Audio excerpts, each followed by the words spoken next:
Salut à tous et bienvenue à l'épisode 7 avec les San Antonio Spurs. Décidément, on ne s'arrête plus avec ces Spurs, c'est incroyable. Il y avait déjà un semi-miracle que de battre les Nuggets à la fin de l'épisode 5 pour le match 1 de ce premier tour à l'époque. Puis, dans la foulée, incroyable, on tape les Nuggets 4-1, bon, à la limite, pourquoi pas. Puis derrière, on va prendre quand même les Warriors 4-1, et puis sans réellement beaucoup de souffrance, quoi. C'est ça le pire, hein, en fait. Hein. Les Warriors avec Kevin Durant, hein. On n'est pas dans un scénario qu'on voit parfois dans certaines parties où Kevin Durant se barre et va essayer d'aller gagner ailleurs. Donc incroyable. Et puis, en finale de conférence Ouest, on est allé en fin d'épisode précédent prendre le premier match du côté du Thunder. Alors, là on voit que le deuxième match, on s'est fait plier, on s'est fait totalement plier, donc un partout. Voilà, je vais continuer un petit peu à simcaster. On reçoit donc pour le match 3, et là aussi c'est un score assez net, donc victoire de l'équipe qui reçoit. On mène 2-1. Alors il serait intéressant de prendre le match 4, parce que si on prend le match 4 à 3-1, après on a très très peu de chances de se faire embêter. Je mets Walker en défenseur par défaut sur Westbrook et Ariza sur Paul George, parce que je veux pas que en fait DeRozan perde trop d'énergie sur Paul George, et je veux pas non plus que quand Patty Mills est sur le terrain en poste de meneur, donc ça veut dire quand DeJounte Murray n'est pas là, se repose, je veux pas que ce soit open bar pour Westbrook. Autant lui opposer quelqu'un d'assez athlétique en la personne de l'ami Walker 4, qui est intéressant vraiment. Hein. Bon, après, Westbrook aussi va être gêné quand Murray sera là, parce que Murray c'est quand même de la très très bonne défense. En plus, il est grand, le bougre. Il est grand, hein, DeJounte Murray, hein, donc avec son envergure, il gêne également, donc c'est vraiment excellent. Hein, je dirais jamais assez tout le bien que je pense de ce mec, DeJounte Murray. En tout cas, dans ce qu'on a pu voir dans la vraie NBA, vous voyez, on a des stops défensifs, ça fait vraiment plaisir. De ce qu'on avait pu voir dans la NBA réelle la saison précédente, donc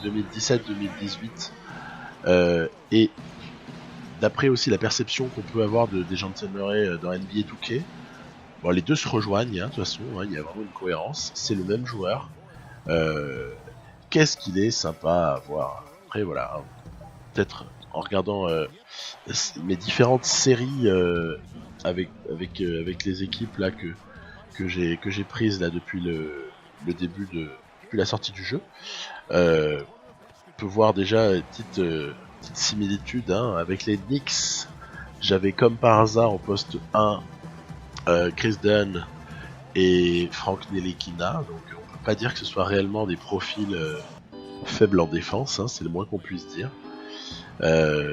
Du côté du Miami Heat, j'ai fait une petite entorse en prenant Goran Dragic en backup, mais là c'est le choix du cœur. Goran Dragic, ça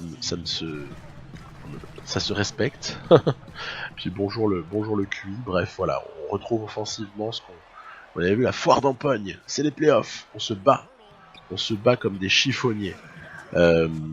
Donc voilà, mais Shai Gilgeous-Alexander là du côté du 8, bon défenseur mine de rien, de l'envergure en plus, donc voilà. Et puis voilà, après avec les Bulls évidemment il y a Chris Dunn, bon, même un Darren Collison du côté d'Indiana me plaît de par son aptitude quand même à défendre, même s'il manque un peu de gabarit. Regardez comme on embête le meneur adverse, là c'est Schroeder, mais incroyable travail de sap de DeJounte Murray, il est juste exceptionnel. Du côté de OKC, puisqu'on parle de Chris Dunn, il y a quelque chose d'assez amusant, ou pas d'ailleurs, selon le point de vue. Alors, c'est que ils ont chopé ils ont fait un style hein, vraiment à la dernière draft, l'année qui précède. Ils ont réussi à attraper le jeune français Sékou Doumbouya. Et on sait que Doumbouya, c'est pas mal. Hein. Ça s'annonce vraiment pas mal placé à la draft 2019. En tout cas, si on regarde les mock drafts actuels, c'est du top... c'est du top 10 quoi, hein, ça se pressent. Et en fait le Thunder ils l'ont chopé au-delà de la 20ème place là dans la partie. Donc c'est assez énorme, ils se sont gavés, hein, ils ont vraiment fait une super affaire. Là un petit fist 24 flex qui en fait ne va pas du tout au bout parce que Schroeder a merdé en défense. Donc voilà, c'est bon pour nous, on est en train de les éclater. Hein. On est en train de faire une petite boucherie là dans ce match. Contre-attaque, etc. Tout y passe, de grosses défenses, bref, tout ce que j'aime. Et pourquoi est-ce que je rebondissais sur Chris Dunn? C'est parce que la personne qui a créé la database de draft 2019, qui est quand même une référence quoi sur PC, parce que c'est le dénommé Yo Hanky Friend. Je sais pas si ça doit parler à certains d'entre ceux qui regardent d'entre vous qui regardez la vidéo. Your Honky Friend fait référence quoi en matière de draft créé. Ben là je trouve qu'il y a vraiment un abus sur 2K19. Le mec a complètement craqué. Ça va m'inciter probablement à prendre des drafts randomisés, des drafts au hasard. C'est que il a foutu la même tête à Doumbouya, il a foutu la tête de Chris Dunn en fait. Et moi ça me perturbe. Voilà, je suis un gros fan de Chris Dunn. Voilà, j'aime ce mec, j'aime ce joueur pour de multiples raisons. Et en fait, voir un type qui n'est pas Chris Dunn, mais qui a le même body language, les mêmes mouvements, la même tête que Chris Dunn, ça me perturbe. Je suis assez perturbé. Au passage, c'est un très bon rookie hein, dans NBA 2K. Il est pas mal, en tout cas sur cette classe de draft là qu'il a créé, le dénommé Your Honky Friend. Donc je crois que ça va sonner le glas. Je prendrai plus jamais cette classe de draft là, je vais passer dans le fictif. Tant pis pour le côté un peu réalisme entre guillemets. Hein. Là on voit des gens Murray qui balance un 3 points de l'espace. Derrière gros stop def sur Westbrook. Donc c'est tout ce qu'on aime encore une fois. Et Schroeder ne va pas être capable de stopper l'acrobate DeRozan qui commence vraiment à être incroyable. Il va falloir que j'arrête de... Il va falloir que je m'excuse pour toutes les... Et vous voyez, on a merdé là. Le ballon qui est tapé, bref. C'est tendu, hein. Cette fin de match 5 là, elle est hyper tendue. Heureusement, il y a Schroeder qui gâche. Il gâche. Mais... il gâche 2 lancers, quoi. Le cochon. Il lâche 2 lancers. Donc bah nous évidemment dans la foulée on va chercher, on a de la chance, Paul George qui a fait faute sur Danny Green. Danny Green le métronome, Danny Green l'emblème. Danny Green au niveau identitaire du côté des Spurs, j'ai pas besoin de vous faire un dessin. Qu'est-ce que je suis content de l'avoir récupéré, parce que déjà d'avoir perdu Kawhi Leonard c'est un drame, mais alors d'avoir associé Danny Green dans le fameux trade, c'était juste un crève-cœur quoi. Bon ben voilà, hein. On n'est pas trop mal. DeRozan a le ballon pour nous faire passer à plus 3.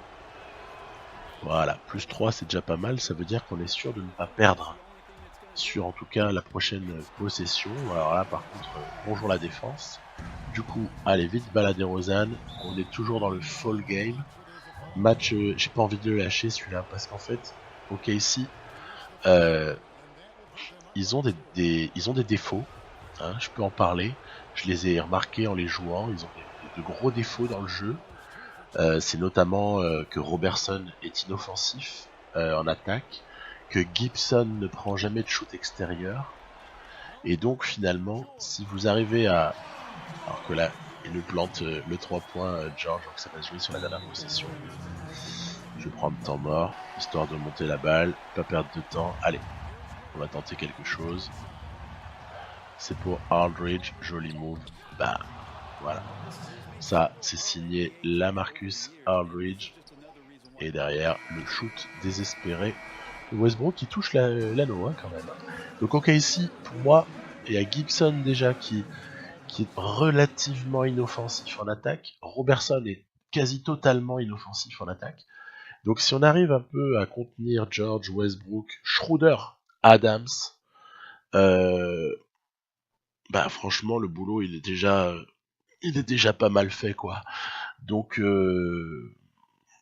finalement OKC pas si dur que ça je trouve, même s'il y a des moments où Westbrook il est relou. Hein. Westbrook MVP hein, dans la partie MVP en titre là, il a été MVP en 2020. Il est à 95 de général, donc attention, hein, mutant total. Mais finalement, en l'empêchant un peu de pénétrer, en lui volant quelques ballons, bon, il y a moyen de l'embêter, c'est ce qu'on a vu, c'est ce qu'on a fait.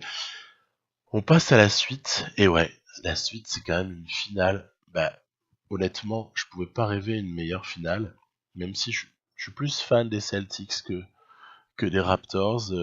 S'il faut chercher du côté de l'Ouest, même j'aime bien Philadelphie. Après, pour parler des franchises qui ont une chance de gagner quelque chose, hein, parce que du côté d'autres franchises que j'aime beaucoup, type Bulls ou Knicks ou Nets ou Miami Heat, bah là on est on n'est pas dans l'espoir de gagner quoi que ce soit cette année. Mais donc pourquoi finale idéale? Est-ce que j'ai besoin d'en parler? C'est DeRozan contre Kawhi et ben voilà, c'est tout.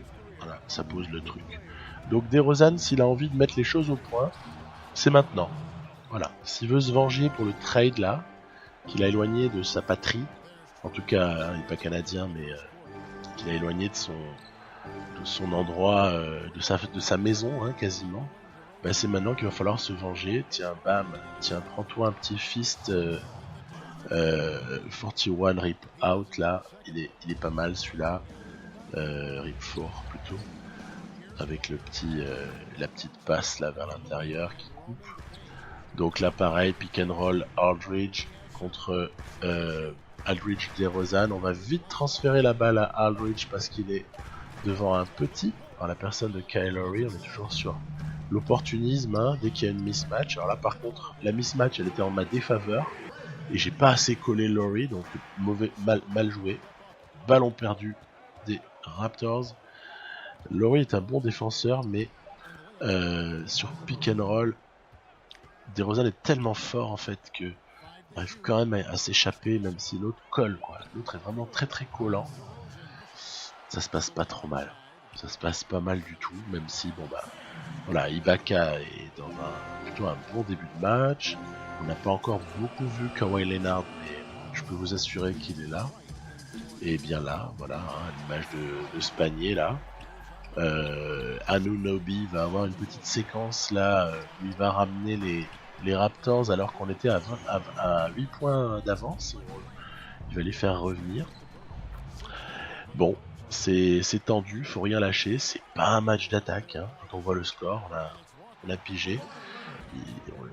27-25 à ce stade-là en 4x5 minutes, c'est vraiment pas grand-chose. Alors il y a toujours l'insolence de l'IA qui nous bloque des rebonds offensifs, mais on va dire qu'on a la balle, voilà. Bam, jolie sortie d'écran pour Rudy Gay. Valanciunas a un peu tardé à sortir.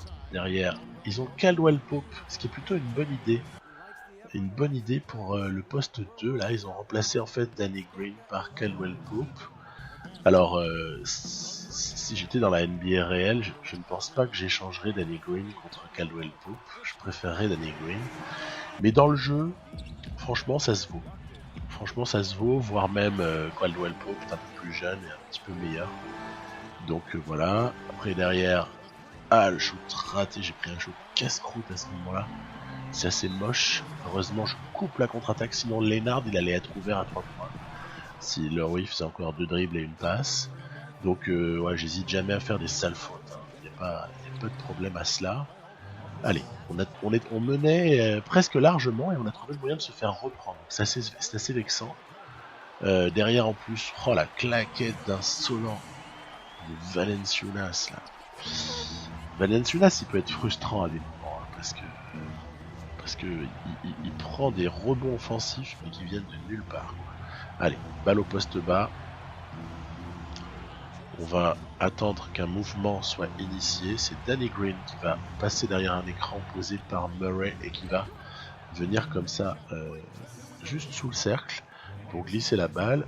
45 secondes, un point de retard, tout va bien.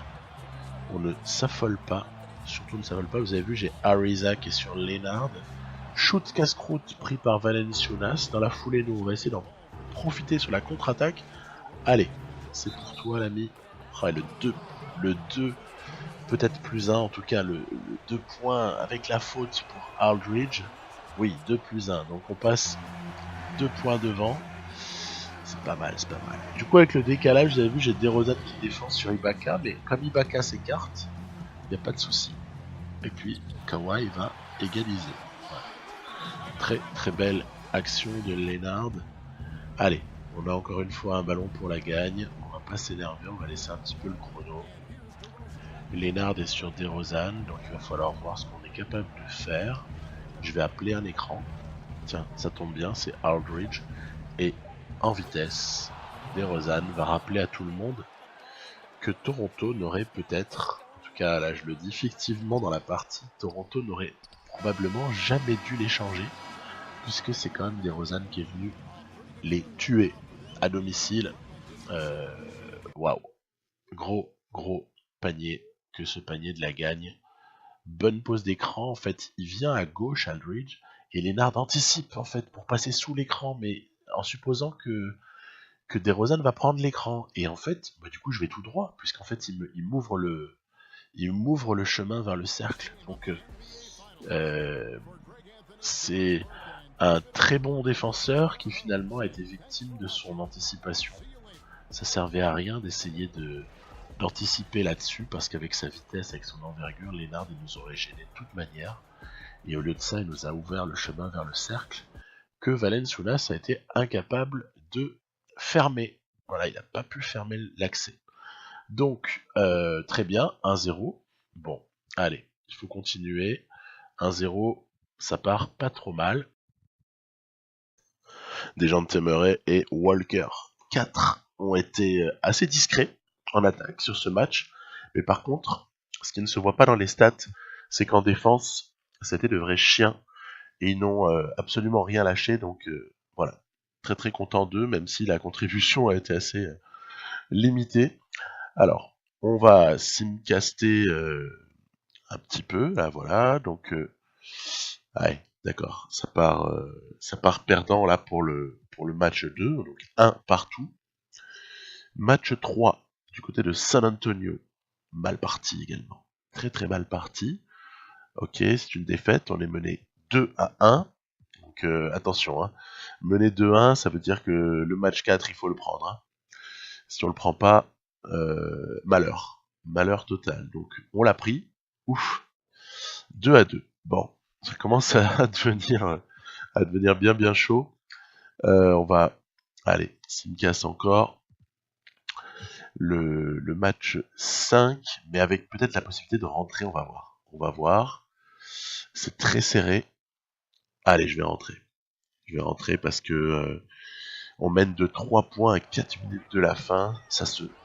Faut pas cracher là-dessus. Tiens, ballon volé, parfait. Patty Mills est sur le terrain. Qu'est-ce qu'il fait là, Patty Mills? Bon, en tout cas, on a profité de sa présence. Je vais vite le sortir. En fait, c'est parce que Aldridge a été fouled out. Il a pris 6 fautes. Aïe, toujours le problème des simcasts, c'est-à-dire que quand on revient, on sait pas si on va avoir tout le monde. En général même, on a un ou deux mecs qui sont à 6 fautes, c'est dommage.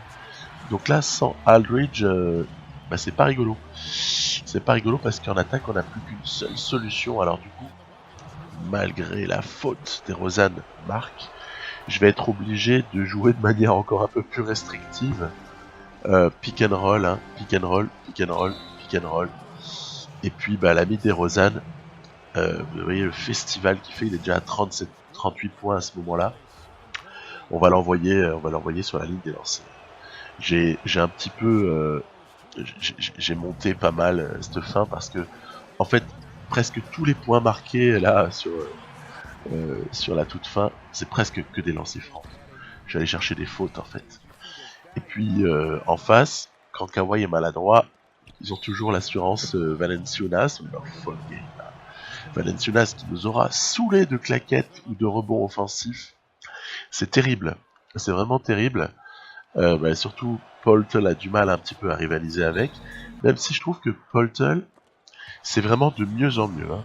Il y a une faute qui est sifflée contre Rudy Gay. C'est marrant parce que c'est une faute, mais n'a pas été sanctionné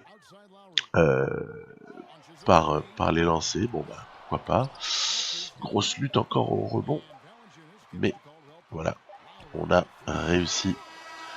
Malgré le 3 points au buzzer de Kyle Lowry, on a réussi à prendre ce match 5 avec donc un très gros Leonard auquel a répondu un énorme DeRozan. DeRozan à 13 sur 24, 41 points, c'est très très bien tout ça. C'est vraiment pas mal et du coup ça me donne envie de recevoir, de jouer le match qu'on va recevoir, le match 6, peut-être le match du titre. Donc on va pas bouder notre plaisir. Donc l'ami Leonard il est toujours pris par Ariza en défense. C'est presque l'unique raison de la présence de Ariza. C'est stopper défensif. Ah non, c'est pas l'unique raison, regardez. Sur une sortie d'écran, il est capable aussi de planter 3 points. Murray défend de manière totalement dingue sur Lowry, il lui pourrit la vie. Donc c'est vraiment que du bonheur. Murray, il n'a pas besoin de marquer 100 000 points pour être hyper précieux, parce que déjà le job qu'il fait sur les meneurs adverses, il est considérable. En face, c'est régalade pour Kawhi Leonard. Il fait tout ce qu'il peut là en début de match, mais DeRozan lui répond. On est vraiment sur un duel incroyable. C'est amusant d'être avec ce duel-là en finale NBA, parce que finalement, c'est le duel qui est quasiment à l'origine de tout.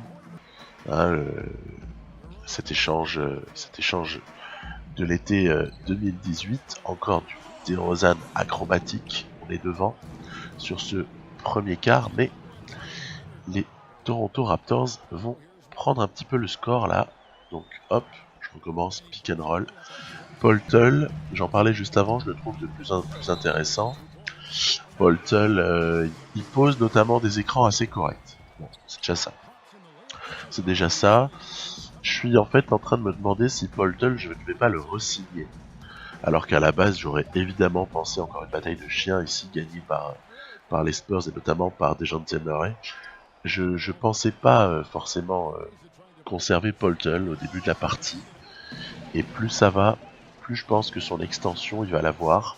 Puisqu'il est en fin de contrat rookie, là, il a fini ses 4 années de contrat rookie. Et on va avoir l'opportunité de le signer avec des droits Bird. Donc ça veut dire qu'on va pas consommer beaucoup de cap hold, donc ça va pas beaucoup nous limiter au niveau de la possibilité de recruter à l'été. Son cap hold sera assez faible et on pourra quand même le re-signer. Donc si on garde les droits Bird, donc c'est pas mal du tout. Je pense qu'il a intérêt à être conservé. Surtout vu ce qu'il montre là en play-off, moi je le trouve vraiment intéressant. Même dans un rôle de 7ème homme, hein, voilà. Hein. Encore une fois, des pléiades de ballons volés avec des contre-attaques. Et ça, c'est vraiment le jeu rapide qu'on peut aimer avec notamment un DeMar DeRozan. Hein. On est pas mal du tout, on a pris le score. Et on est même en train de construire une petite avance. Alors, on a vu que les avances avec les Raptors, elles peuvent vite se réduire. C'est comme avec OKC. C'est comme avec toutes les très bonnes équipes, mais il vaut mieux être 10 points devant. Même si là, Valanciunas assène dunk. En fait, les dangers, c'est surtout Leonard, évidemment, j'ai rien inventé. C'est Valanciunas, parce qu'en fait, dès qu'il prend du rebond, très très joli move là de Kawhi. Dès qu'il prend du rebond, il y a moyen, vraiment avec Valanciunas, il nous fait vraiment très mal, parce que à chaque fois, c'est put back. S'il remet les claquettes, il remet des 2 points, enfin, là, il s'est pris un contre dans la figure, mais c'est vraiment délicat, hein, c'est vraiment délicat à gérer le cas Valanciunas. Ça, c'est un panier hyper important qui nous remet à plus 10. Et en plus, il y a l'interception derrière. Oh là là, Ça fait mal. On va gérer la contre-attaque, petit tir à mi-distance. Bam, plus 12. On se rapproche. On peut commencer à se demander qui va être MVP. Bon, ça, il n'y a pas beaucoup de questions. Hein. Il y a le choix entre 2 joueurs essentiellement chez nous. Ouais, donc terrible Valenciunas. Lennard donc vraiment à sa hauteur, hein, hauteur de ce qu'on imagine. Et puis j'ai trouvé Kyle Lowry un petit peu en dedans. Ibaka pas si dangereux. Siakam vraiment loin de ce qu'est sa vraie valeur. Voilà, Anunoby aussi n'a pas pesé comme il aurait pu peser, en nous faisant notamment souffrir par sa défense. Bon, bref, on a le titre 2020. Les Spurs sont champions NBA. C'est le 6e titre de la franchise. Donc voilà, énorme. Des petites scènes de joie là qui font toujours plaisir là quand on a la chance d'aller comme ça chercher un titre. Voilà, alors qui est-ce qui va être MVP? Plus c'est sympa à Gasol pour ce qui va être probablement sa dernière saison. Popovic, ça va peut-être lui donner envie de continuer. DeRozan, waouh, enfin il a prouvé que ça n'était pas un loser, puisqu'en playoff jusque-là, son passé n'était pas génial. Bref, il y a que des motifs de satisfaction. J'aime beaucoup la shooting chart au passage. Et le MVP des finales est DeMar DeRozan. Voilà, avec des stats pas exceptionnelles, mais des paniers pile au bon moment. Voilà, c'est tout ce qu'on lui demande. Avec, dans ce dernier match, notamment, voilà, 31 points, parfait. En face, bon, très bien, j'en ai déjà parlé. Donc, maintenant que ce titre est remporté, on est loin de s'arrêter là. Pourquoi? Parce que, en fait, ce titre, il arrive un peu par accident. Mais il correspond pas à la construction que je veux faire réellement avec cette équipe.